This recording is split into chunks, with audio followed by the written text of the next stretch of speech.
बानी पीटीआई के मुकदमात को गलत चलाया गया, बड़ा एतराफ है। Chief justice Pakistan Lahore high court समेत मजीद 10 जजों को धमकी आमेज खतूत मौसूल हो गए हैं। खत जीपीओ रावलपिंडी से आए हैं। सियासी इंजीनियरिंग हुई है और इस सियासी इंजीनियरिंग के हम जिम्मेदार हैं, हमें माफ कर दिया जाए, इस मुल्क को चलाया जाए। राना सनाउल्लाह, जावेद लतीफ, ये बेसिकली नवाज शरीफ को वजीर आजम देखना चाहते थे। अस्सलाम वालेकुम, मैच पॉलिटिक्स में खुश आमदीद। मैं हूं आपका मेजबान आबिद नसीर। नाजरीन, आज बड़ी खबरें हैं। राना सनाउल्लाह जो बलूचिस्तान की मच जेल में इमरान खान को कैद करना चाहते थे, उन्होंने एतराफ़ कर लिया है कि इलेक्शन से पहले 31 साल की सज़ाएं इमरान खान को आइन और कानून के बरखिलाफ दी गईं। और उसके बाद अमरीकी महकमा खारजा की जानिब से भी बहुत अहम बयान सामने आया है और कल की समाअत का अहवाल आपके सामने रखेंगे आज ही के वीलॉग में। उससे पहले आपसे गुजारिश है, अगर अभी तक आपने हमारा चैनल मैथ्स पॉलिटिक्स सब्सक्राइब नहीं किया तो प्लीज़ सब्सक्राइब कीजिए, घंटे का बटन दबाइए और फेसबुक पे हमें फॉलो और लाइक कीजिए। सबसे पहले राना सनाउल्लाह की खबर की जानिब आते हैं। बानी पीटीआई के मुकदमात को गलत चलाया गया, बड़ा एतराफ़ है। एक हफ्ते में 3 मुकदमात में सजाएं हमें इलेक्शन हरवाने के लिए दी गईं। ये केस किसी भी जज के पास जाएंगे तो वो बानी पीटीआई को बरी कर देगा। This is what happening is very unexpected. बहुत गैर मुतवक्के बयान है, बहुत अनएक्सपेक्टेड चीज़ें हो रही हैं।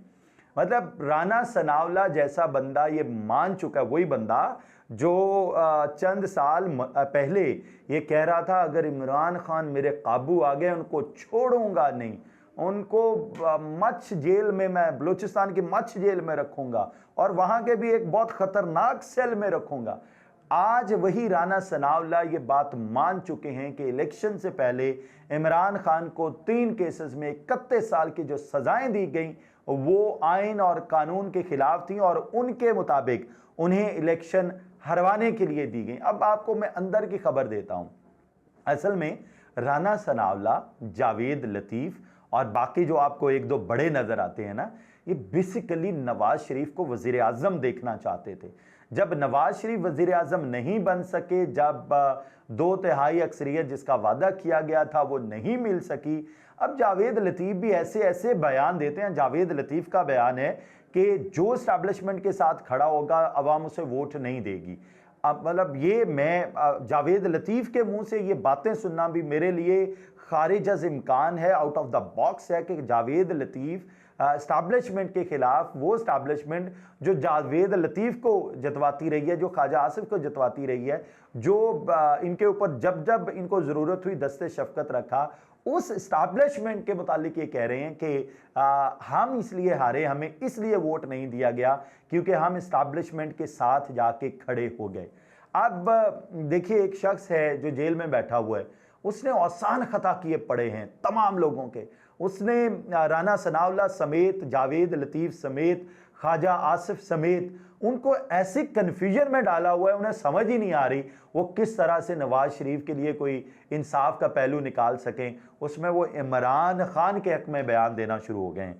कप्तान देखते हैं कि ईद पे बाहर आते हैं या नहीं आते, लेकिन ये मैं पहले पिछले व्लॉग्स में भी फॉर द सेवरल टाइम कह चुका हूँ, अल कादिर ट्रस्ट केस नहीं रोक पाएगा, इद्दत में निकाह का केस नहीं रोक पाएगा, जो साइफर केस है नहीं रोक पाएगा, तोशाखाना केस है नहीं रोक पाएगा। और कीप दिस इन माइंड, तमाम लोगों को माजरत करनी पड़ेगी कि वाकई सियासी इंजीनियरिंग हुई है और इस सियासी इंजीनियरिंग के हम जिम्मेदार हैं, हमें माफ़ कर दिया जाए, इस मुल्क को चलाया जाए। मुल्क इस वक्त बिल्कुल नहीं चल रहा, मुल्क को जिस तरह से फ्लाई करना चाहिए, मतलब जब आप सियासी रस्साकशी जारी रखेंगे ना तो मुल्क नहीं चलेगा। अच्छा, इसमें ये सियासी इंजीनियरिंग के हवाले से ना बड़ी अहम चीज़ है, कल समाअत हुई है, उसमें बड़े ज़बरदस्त रिमार्क सामने आए हैं। अदालती उमूर में मुबैना मुदाखलत हो सकता है, अगली समाअत पर फुल कोर्ट बने। फुल कोर्ट का मुतालबा किया तो पाकिस्तान तहरीक इंसाफ ने तमाम मुतालबात पूरे हो रहे हैं। जस्टिस मंसूर ने कहा शितरमोग की तरह रेत में सर नहीं छुपा सकते। ठीक है, यानी हालात का अंदाजा है, अब हमें सामने आना पड़ेगा।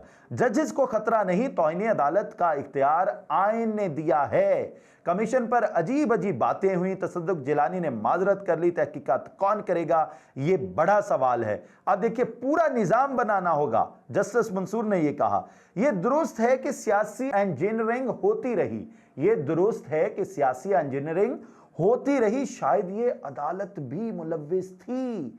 तसद्दुक जिलानी ने माजरत कर ली, तहकीकात कौन करेगा, ये बड़ा सवाल है।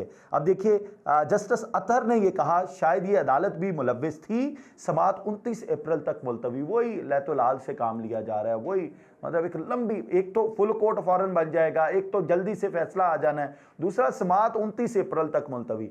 तो हमें समझ नहीं आ रही, कम से कम मुझे तो समझ नहीं आ रही, हम आवाम को धोखा दे रहे हैं, हम इस्टेब्लिशमेंट को धोखा दे रहे हैं, हम इदारों को धोखा दे रहे हैं, या हर इदारा खुद को धोखा दे रहा है। सिस्टम सारा शेकी शेकी हुआ पड़ा है, सबको समझ ही नहीं आ रही, या तो पैगाम सही तरीके से पहुंचता नहीं, या पोर्ट्रे सही नहीं किया जाता, या आगे एग्जीक्यूट करने वाले नहीं समझ पाते कि एग्जीक्यूट कैसे करना है। अच्छा, अगली खबर शामिल करते हैं। खतूत का सिलसिला जारी है, मजीद खत आ गए हैं। Chief justice Pakistan Lahore high court समेत मजीद 10 जजों को धमकी आमेज खतूत मौसूल हो गए हैं। Chief justice Faiz Isa, justice Mansoor, justice Athar, justice Amin, justice Jamal, chief justice Shahzad Khan, justice Shujaat, justice Shahid, justice Aliya, justice Abid को भेजे गए खत में भी पाउडर बरामद हुआ है। खत पर नाम गुलशाद, मोहिद, सज्जाद ये दर्ज हैं। मुकदमा दर्ज हो चुका है। कोरियर कंपनी का जो मुलाजिम है वो भी गिरफ्तार हो गया। खत जीपीओ रावलपिंडी से आए हैं। सीटीडी ऑफिसर ने यह कहा है, आप स्टैंप ही नहीं पढ़ पा रहे, हम किसे कहें। Chief justice Islamabad high court ने यह बयान दिया। अब सूरत हाल यह है कि किसी को यह नहीं समझ आ रही कि what to do, where to go, to home we can ask, कहां से खत आ रहे हैं, क्यों आ रहे हैं, मतलब जिसने इंसाफ देना है वही महफूज नहीं है।